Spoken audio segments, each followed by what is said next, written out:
Bangunan-bangunan indah yang menjadi ikonik dunia ini ternyata pada masa pembangunannya menyimpan banyak cerita. Dari yang dibangun menggunakan bantuan hewan hingga melalui proses pengiriman antar negara. Seperti apa saja bangunan-bangunan tersebut pada masa lampau? Berikut kami rangkum proses pembuatan bangunan ikonik versi on the spot.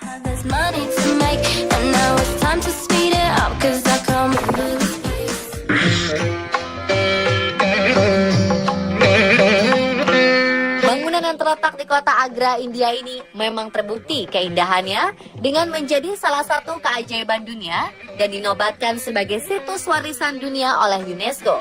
Taj Mahal mulai dibuat pada masa kepemimpinan Kaisar Shah Jahan dari Kerajaan Mughal dengan memakan waktu 22 tahun.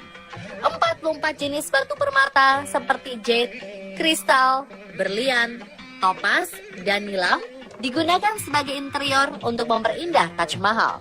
Bangunan ini dipersembahkan khusus Kaisar Shah Jahan kepada istri ketiganya Mumtaz Mahal sebagai tanda cinta yang meninggal dunia saat melahirkan anak ke-14 mereka.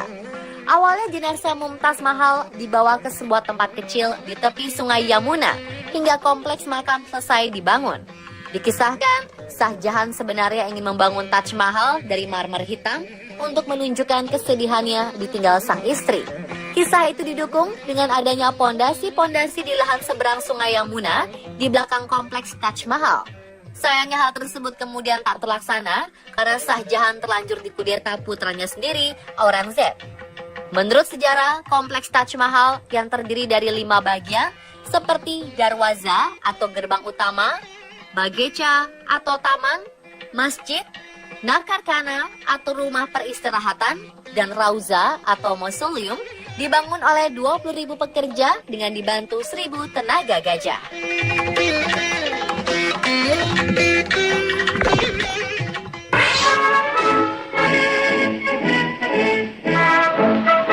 Monumen nasional atau dikenal dengan Monas adalah monumen peringatan setinggi 132 meter yang didirikan untuk mengenang perlawanan dan perjuangan rakyat Indonesia merebut kemerdekaan dari pemerintahan kolonial Hindia Belanda.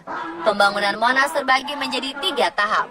Tahap pertama pada tanggal 17 Agustus 1961, peresmian pembangunan Monas dimulai dengan ditancapkannya pasak beton pertama oleh Presiden pertama Indonesia, Insinyur Soekarno.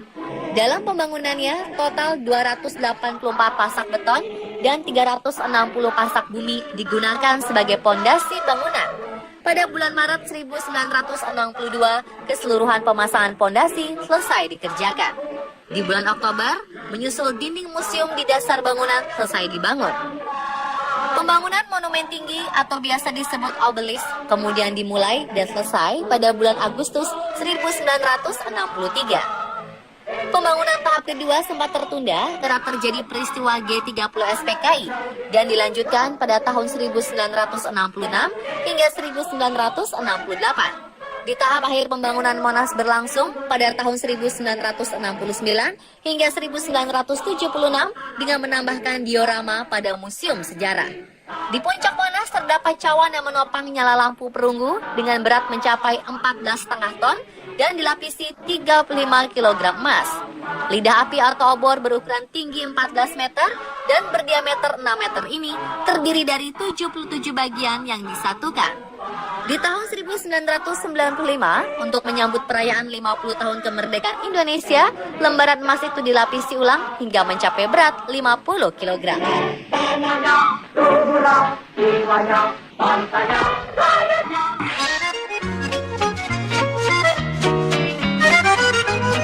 Menara Eiffel awalnya dibangun sebagai gerbang l'Exposition Universelle tahun 1889 berdepatan dengan 100 tahun revolusi Perancis. Meskipun mendapat kecaman dan protes yang keras dari penduduk Paris dan kalangan intelektual, proses pembangunan Menara Eiffel tetap dilakukan mulai dari 28 Januari 1887 hingga 30 Maret 1889 atau secara total 2 tahun, 2 bulan, dan 5 hari. Arsitek pembangunan Eiffel membuat 5.300 gambar detail dari 18.000 potong bagian berbeda.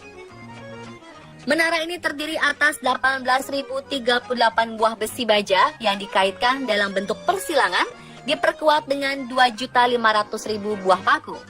Menara Eiffel memiliki 3 lantai. Lantai pertama berada pada ketinggian 57 meter, lantai kedua 115 meter, dan lantai ketiga 276 meter. Jika ditotalkan, maka tinggi menara ini 312,27 meter, ditambahkan dengan tinggi antena menjadi 324 meter. Kini, jika malam hari, Menara Eiffel tampak lebih indah dengan digunakannya 352 proyektor, 1000 watt, dan 20.000 bola lampu, serta 800 lampu disko yang akan membuat menara ini makin bersinar.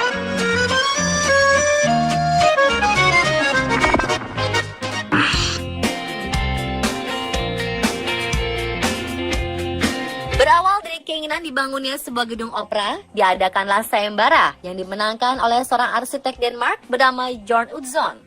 Desain gedung opera di Sydney ini berbentuk mirip cangkang yang dilapisi dengan keramik putih Swedia. Untuk menambah nuansa artistik, proyek pembangunan gedung opera dibagi dalam 3 tahap. Tahap pertama dimulai awal tahun 1959 dan selesai pada tanggal 31 Agustus 1962 untuk membangun podium atas. Tahap kedua membangun konstruksi bagian luar yang dimulai pada tahun 1963. Pembangunan atap berbentuk cangkang ternyata menjadi tantangan tersendiri, sehingga harus menghabiskan waktu 4 tahun untuk mencari solusi dan selesai pada tahun 1967. Di tahap kedua inilah Bjørn Utzon mengundurkan diri dan diganti oleh Peter Hall sebagai penanggung jawab pembangunan desain interior. Tahap akhir pembangunan gedung opera ini kemudian dimulai di tahun 1967. Berbagai kritik kemudian bermunculan akan desain interior awal, seperti interior keseluruhan dan fasilitas kurang memadai untuk artis. Namun, di tengah kritik-kritik tersebut, tahap ketiga selesai pada tahun 1973 dengan total menghabiskan 102 juta dolar Amerika atau setara dengan 1,3 triliun rupiah.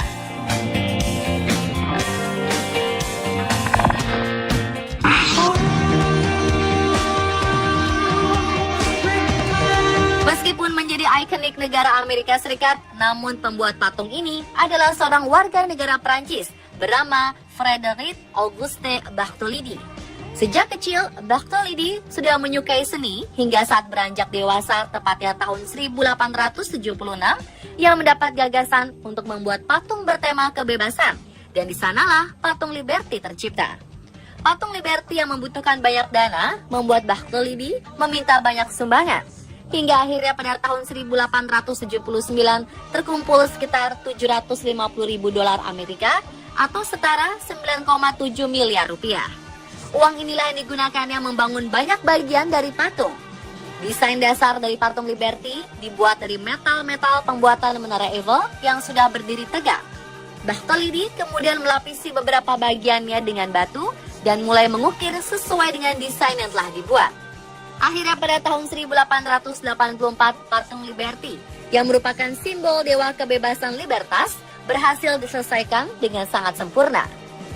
Bartholdi kemudian menemukan kendala untuk memindahkan patung Liberty dari Prancis ke Amerika Serikat. Karena ternyata dengan alasan biaya yang cukup besar, pemerintah Amerika Serikat menolak membantu biaya pengiriman. Akhirnya seorang jurnalis bernama Joseph Pulitzer memiliki ide untuk menulis artikel yang mempengaruhi warga Amerika Serikat menyumbang sejumlah biaya.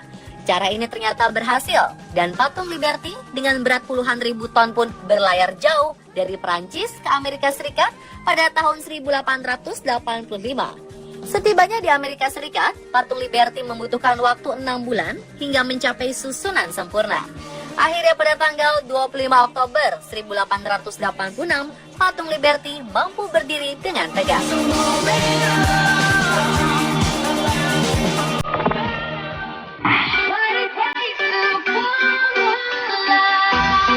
Proyek mengukir Mount Rushmore sejak awal dimaksudkan untuk menarik wisatawan ke wilayah Black Hills, Dakota Selatan. Pada tahun 1923, seorang sejarawan bernama John Robinson melontarkan ide mengukir Mount Rushmore dengan wajah tokoh Amerika Serikat. Proyek ini menerima persetujuan Kongres dan pekerjaan dimulai pada tahun 1927. Gladstone Borglum, sang pematung, awalnya menggunakan media ukiran pilar granit. Tetapi ternyata pilar tersebut terlalu tipis sehingga berpindah ke Mount Rushmore yang merupakan puncak tertinggi dan terbuat dari granit tahan erosi. 1 inci pada model mewakili 1 kaki di gunung. Pekerjaan pengukiran akhirnya dimulai pada tanggal 4 Oktober 1927. Batu lapisan atas dikupas menggunakan dinamit sampai lapisan granit sedalam 7,5 hingga 15 cm terbuka. Pekerjaan dimulai dengan membuat wajah George Washington, disusul Thomas Jefferson yang diukir di sisi kanan Washington. Namun setelah 2 tahun, ternyata batu pahatan Jefferson retak dan dipindahkan ke sisi kiri Washington. Wajah Washington kemudian diperlihatkan ke publik pada 4 Juli 1934. Sedangkan wajah Thomas Jefferson ditampilkan tahun 1936. Pengukiran dilanjutkan wajah Abraham Lincoln yang diresmikan tanggal 17 September 1937 dan Theodore Roosevelt yang dibuka untuk umum pada tahun 1939. Semua pekerjaan di Mount Rushmore akhirnya selesai pada tahun 1941.